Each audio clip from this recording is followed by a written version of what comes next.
He saw her the moment he stepped into the weapons bay. The room was quiet except for the occasional click of metal on metal. Most of the team was still out of chow, their gear scattered across benches and lockers. But she was there, alone, sitting near the back with a Barrett .50 cal rifle stripped across the table like it was nothing more than a broken radio. Commander Blake paused. At first he thought she was a contractor or maybe someone for maintenance, but no one handled that kind of firepower unless they'd earned the right. She wasn't wearing any insignia. No name tag. No unit patch. Just desert fatigues and a tight, quiet focus on every movement of her hands.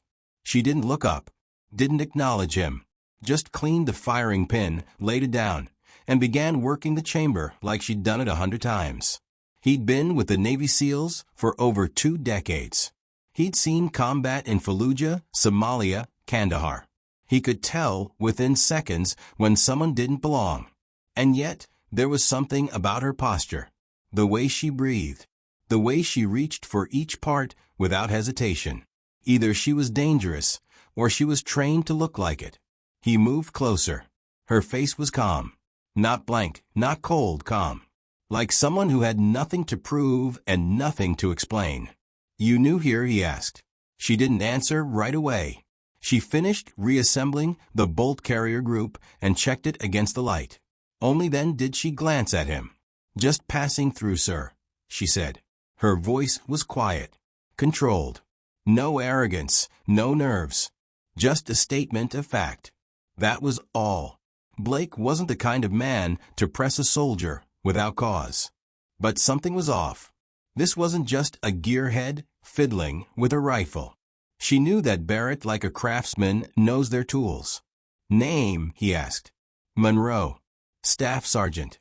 He nodded slowly. "What unit?" "Temporary attachment. Orders are upstairs." It was an answer that said everything and nothing. Temporary attachments weren't uncommon in this part of the world. Intelligence liaisons, special weapons techs, even observers from NATO came through. But they usually didn't touch SEAL rifles. And certainly not the Barrett .50 cal. Blake walked out of the bay and headed for the admin office. He asked the duty sergeant to pull Monroe's orders. The guy looked confused, then started typing. After a minute, he frowned. "She's not in the main system," he said.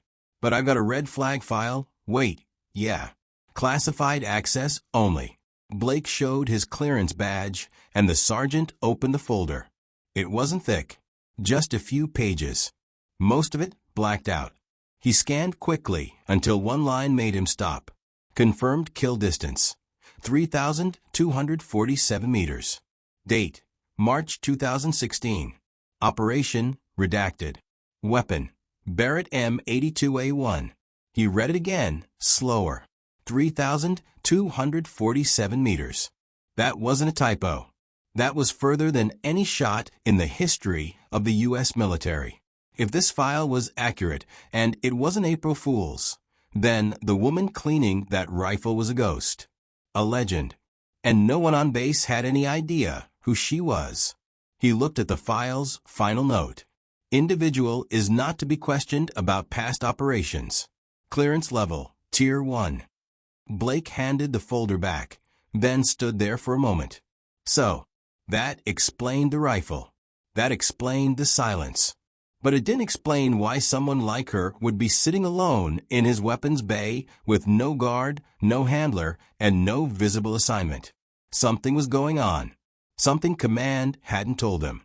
And he intended to find out what.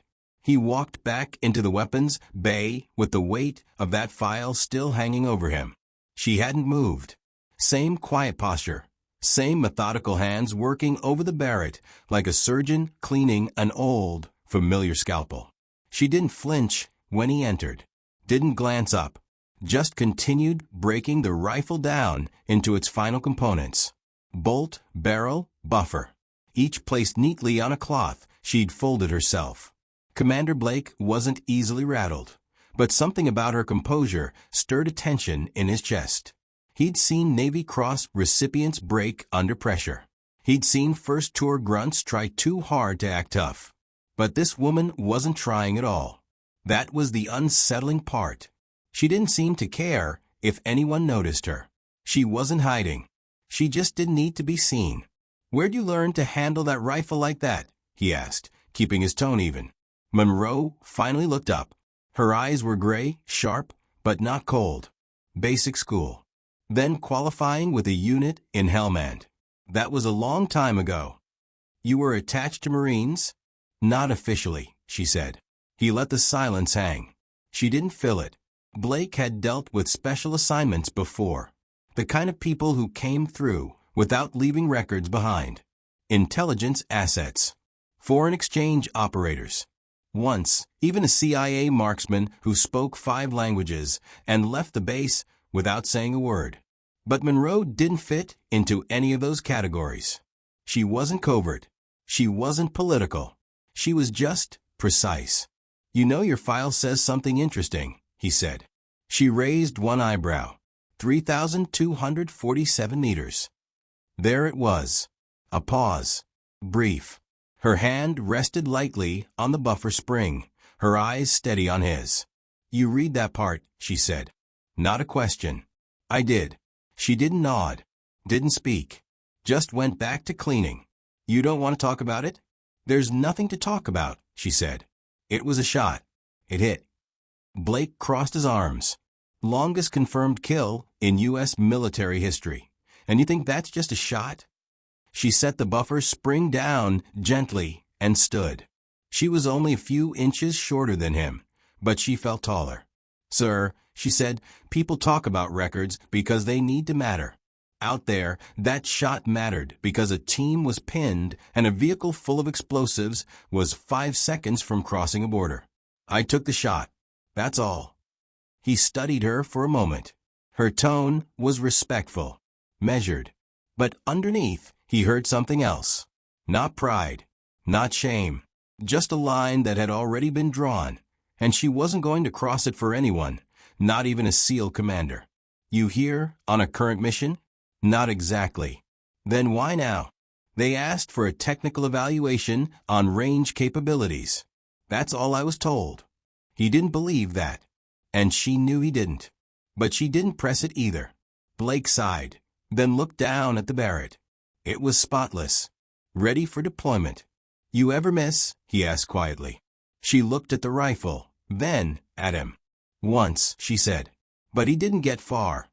Then she turned, picked up the rifle in one smooth motion, and walked past him toward the exit.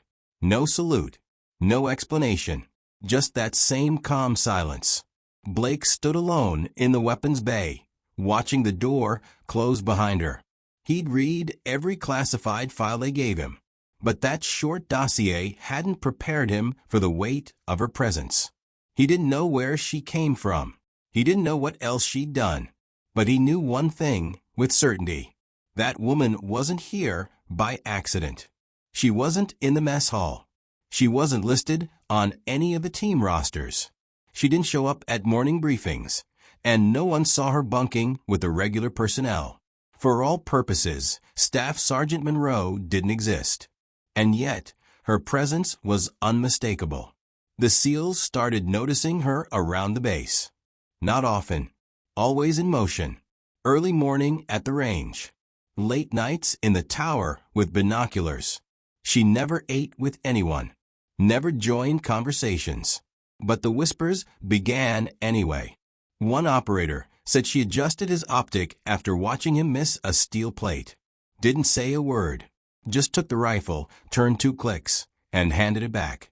He hit dead center. Another claimed she was watching drone feeds during a test op, correcting air-to-ground wind delay calculations faster than the software. Blake listened to it all. The stories were small, but they carried weight. Because in this place, respect was earned silently. And Monroe wasn't asking for any. That's what made it stick. He walked into the main admin tent the next morning and requested access to deeper files. The first level was what he'd already seen. The kill distance. The mission redactions.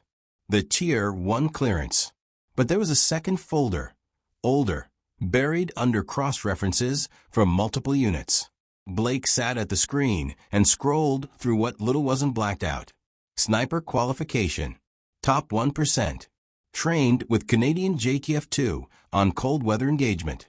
Cross-trained with British SAS in northern Iraq. Embedded with Army Rangers in Ghazni province.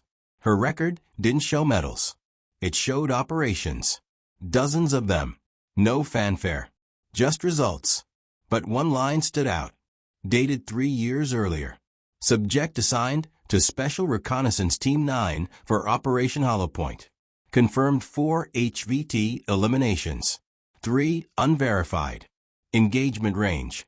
Exceeds 2,900 meters. Mission debrief marked. Highly sensitive. Audio redacted. He leaned back in his chair. There were operators who bragged about 800-meter kills. There were snipers who trained for years just to qualify for shots beyond a kilometer. But this wasn't theory. These were numbers. Real world. Lethal. He kept reading. In the after-action notes from a different mission, a senior intelligence officer wrote, "Subject operates with extreme discretion. No morale issues. No signs of psychological distress. Shows no interest in recognition. Only concern, operational precision. Recommendation, maintain assignment, limit exposure." That told him more than any award ever could. Blake left the tent and walked the perimeter of the base. He needed to see her again. Not out of suspicion anymore, but because he had questions. Real ones. He found her near the old comm station. Alone, of course. Sitting on a crate with a field manual open beside her and the Barrett resting across her lap like it belonged there. She looked up as he approached, but didn't move. "You don't like being noticed," he said. "I've been noticed enough," she replied. "I read the rest of your file." She didn't respond, just watched him. "I know what you did. In Ghazni. In Nineveh. That wasn't just precision. That was protection." She let that settle, then said it was survival. He nodded. "There's one thing I don't get," he said. "With a record like yours, why aren't you wearing stripes? Medals? Even a unit patch?" Monroe looked away for a moment. Her voice was low. "Every time they tried to pin something on me, someone else didn't make it home. I stopped accepting honors after the second." Blake stood there for a while, saying nothing. For the first time, he saw not just a soldier, but the cost behind her silence. The weight she carried. Not in her record, but in what was missing from it. He turned to leave, then paused. "Why the Barrett?" he asked. "Most would have switched to something lighter by now." She answered without hesitation. "Because I don't take second shots." Afghanistan. Winter of 2016. Snow blanketed the cliffs above the Kinner Valley like powdered ash. The wind was sharp, cutting through gear, skin, and silence. A joint task force had tracked a high-value target for 7 days across terrain no satellite could penetrate. Roads were useless. Helicopters risked detection. This mission would come down to ground eyes and one trigger pull. Staff Sergeant Monroe was assigned as Overwatch. She wasn't the lead sniper. Officially, she was a support asset, a last-minute addition to the team. Some thought she was just there to observe. Most barely spoke to her. But when the primary sniper went down with high-altitude sickness 2 hours before the convoy was expected, command turned to her without hesitation. She didn't ask questions. She just checked the Barrett. 1 round chambered. Scope zeroed. Wind gauge running. Elevation. 2,800 meters above sea level. Target expected at 3,247 meters. Moving. That meant she'd need to account for every variable Earth could throw at her. Distance, humidity, drag, gravity shift, even the planet's rotation. And she had less than an hour. The team radioed in. Target on approach. 3 vehicles. Mid-convoy backseat, left window. The man inside wasn't just another face. He was responsible for 5 IED attacks, multiple U.S. casualties, and the recent downing of a Black Hawk. If he crossed that border, they'd lose him for good. Monroe adjusted the bipod, slid a snow camo sleeve over the barrel, and settled in. Her breath was steady. No adrenaline. No nerves. Just numbers. Angles. Calculations running quietly through her mind like second nature. The world around her slowed to a whisper. At 3,247 meters, the target was a dot. No margin for error. No chance for a second attempt. She tracked the convoy as it wound down the valley road. Trees blocked visibility. Wind picked up. Then an opening. A narrow window between two pines.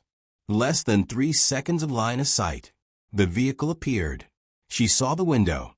Inside, a silhouette. She exhaled. The Barrett's recoil broke the silence, like thunder cracking across the ridge. It would take the bullet over 6 seconds to reach its target. In that time, anything could go wrong. A gust of wind. A shift in trajectory. A dip in elevation. 6 seconds. Then confirmation came over the radio. Target down. Vehicle stopped. No survivors inside. The rest of the convoy turned back, confused. Mission complete. No cheers followed. No celebration. Just a silent extraction through frozen terrain. Later, the kill was verified through drone footage. Distance confirmed. 3,247 meters. New record. Quiet nods from the command tent. A note added to the mission file. No ceremony. No press. When Monroe returned to base, she handed in her rifle and requested a routine gear check. No mention of the shot. No conversation about the target. She logged the rifle under standard mission use and walked out. That was her way. Blake read all of this weeks later, in that same red flag file. It explained the look in her eyes. Not haunted. Not proud. Just aware of what she'd done. Of how easily it could have failed. And of how few people would ever understand what it meant to hold that kind of responsibility for 6 silent seconds. He closed the file slowly. Now he knew, not just what she had done, but who she really was. The day after he read the file, Blake found her alone again. This time on the observation deck, overlooking the range. She wasn't shooting, just watching. Her Barrett rested across her lap, untouched, like a memory that never left her hands. He didn't say anything at first, just stood beside her, scanning the field through his own binoculars. Targets at varying distances. Nothing fancy. Routine training. But he noticed she wasn't watching the shooters. She was watching the wind. The mirage. The small shifts in the dust. "You ever talk to anyone about that shot?" he asked quietly. She shook her head. "They offered me a medal. Said I'd be the first woman in history to hold that kind of record. I told them to give it to the team instead." "Why?" he asked. "Because records are for books. That shot wasn't a win. It was a necessity." Blake looked over. Her face gave nothing away, but her tone carried something deeper. Not regret, not trauma, just the knowledge that in war, even the right choice weighs heavy. Most people would have taken that and gone straight to DC interviews. Recognition. A career made overnight. She glanced at him, a slight trace of amusement in her eyes. Most people haven't seen what's left behind after the shot. He didn't push further. There was no need. In that moment, he understood that she'd seen more than any record could capture. And she wasn't running from it, just choosing not to let it define her. He asked, "You ever miss?" Not just the target. The life before all this. She thought for a second. "I miss not knowing what I know now." That line hung in the air between them. Heavy. Final. Later that week, a transport pilot who'd flown with NATO units walked through the rec room and stopped when he saw Monroe. "Is that the Canadian?" he asked quietly. Blake turned. "Canadian." The pilot nodded. "She trained with JTF-2 back in 14. My crew moved a team into northern Quebec for winter testing.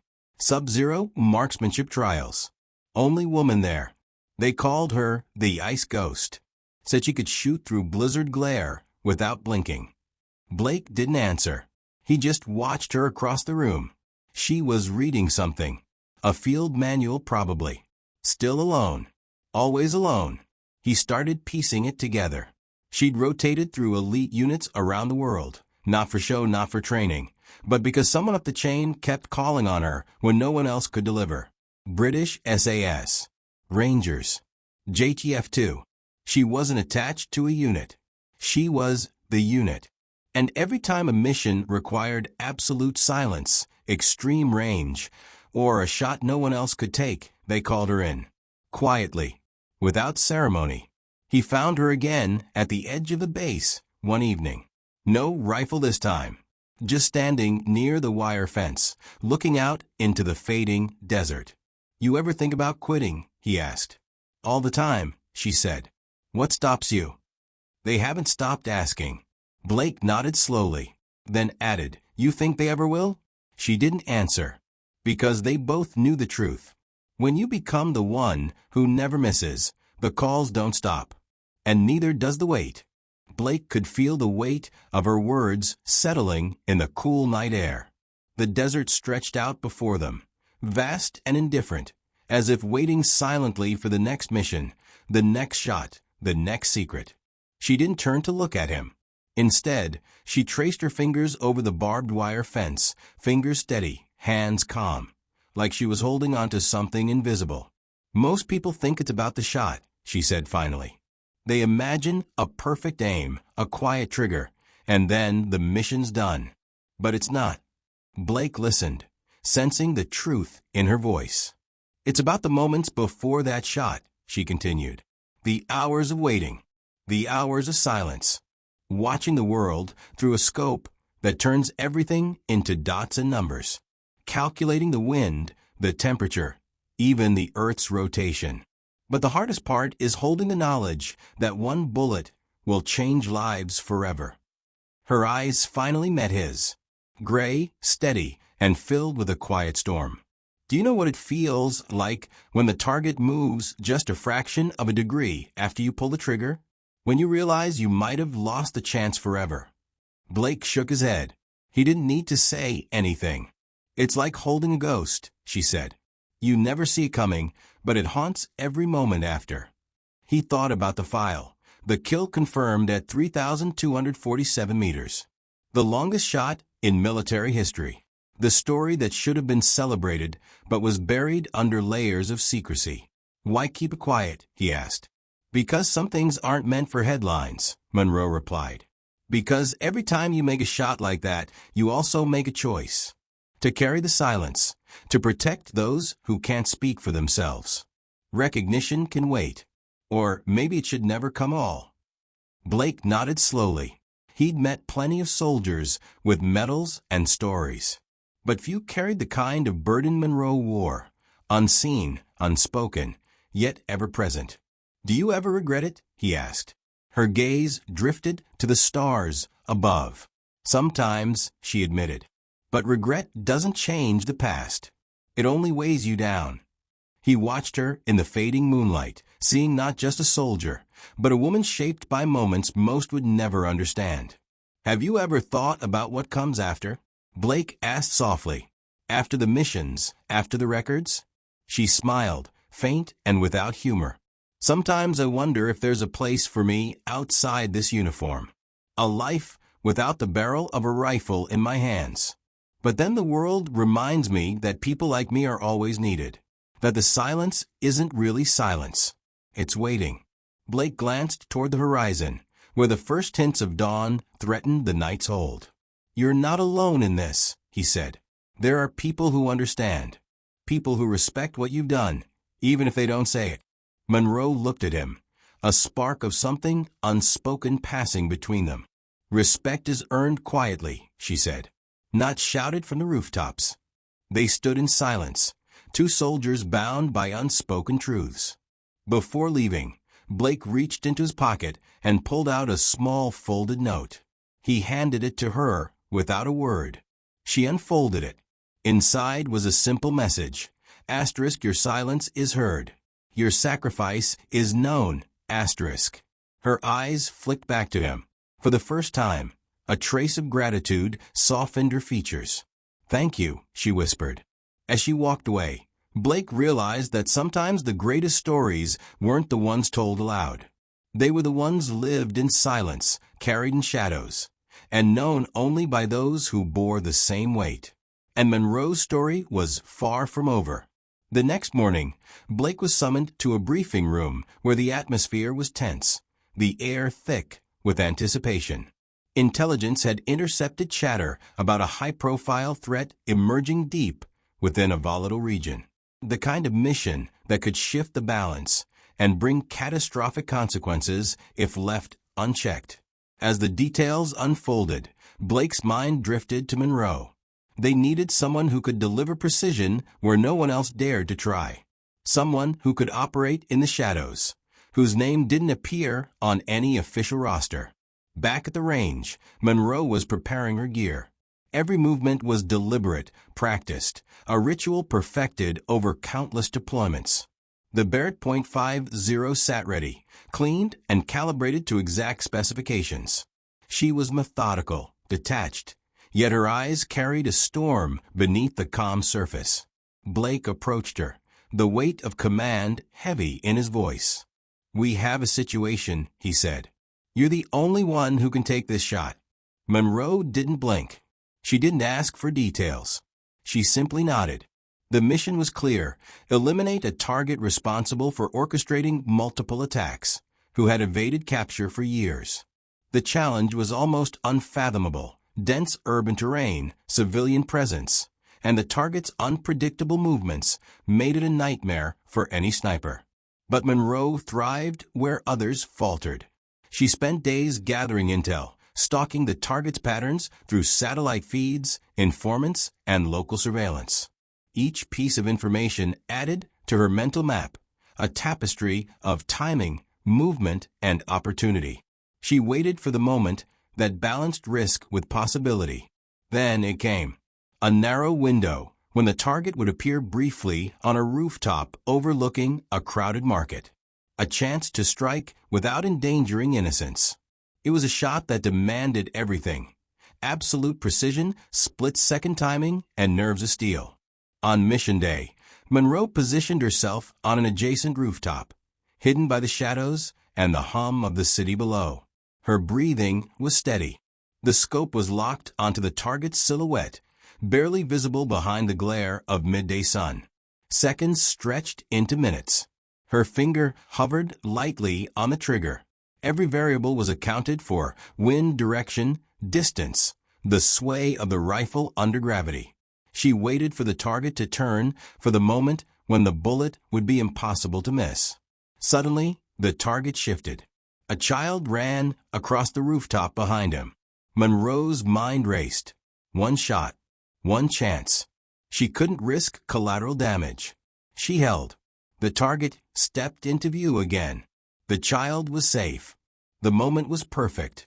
She exhaled slowly and squeezed the trigger. The shot echoed through the city, but no one noticed. The target collapsed silently, life extinguished without chaos. The mission was a success. Monroe packed up without ceremony, blending into the cityscape like a ghost. No thanks. No recognition. Just another silent victory. Back at base, Blake reviewed the after-action report.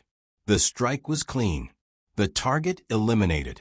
The threat neutralized. He looked at Monroe, who was already preparing for the next assignment. "Why do you keep doing this?" he asked. She looked up briefly, then back to her rifle. "Because no one else can."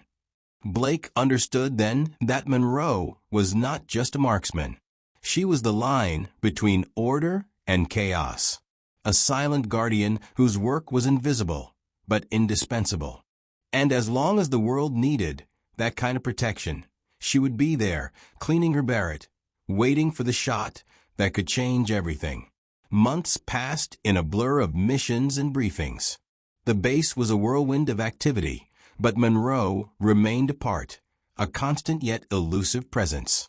Commander Blake often found himself watching her from a distance, always precise, always prepared, yet always alone.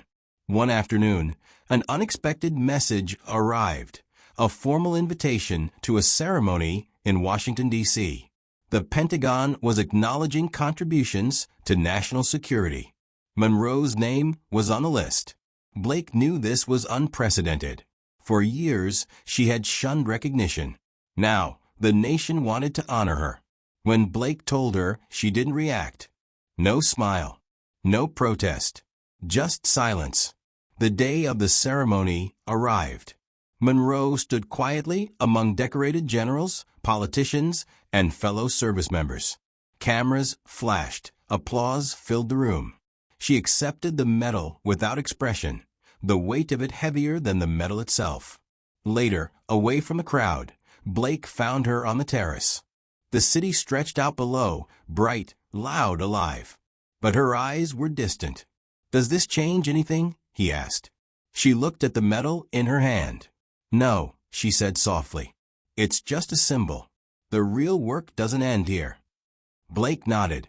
He saw the truth in her words. The medal was a chapter, not the conclusion. "Have you thought about what comes next?" he pressed.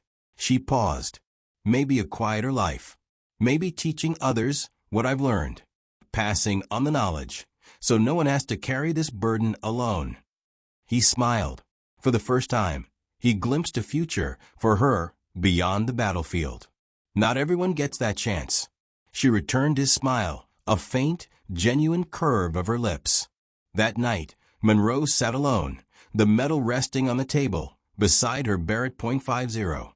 The rifle gleamed under the dim light, a reminder of every calculated shot, every life changed by a single bullet.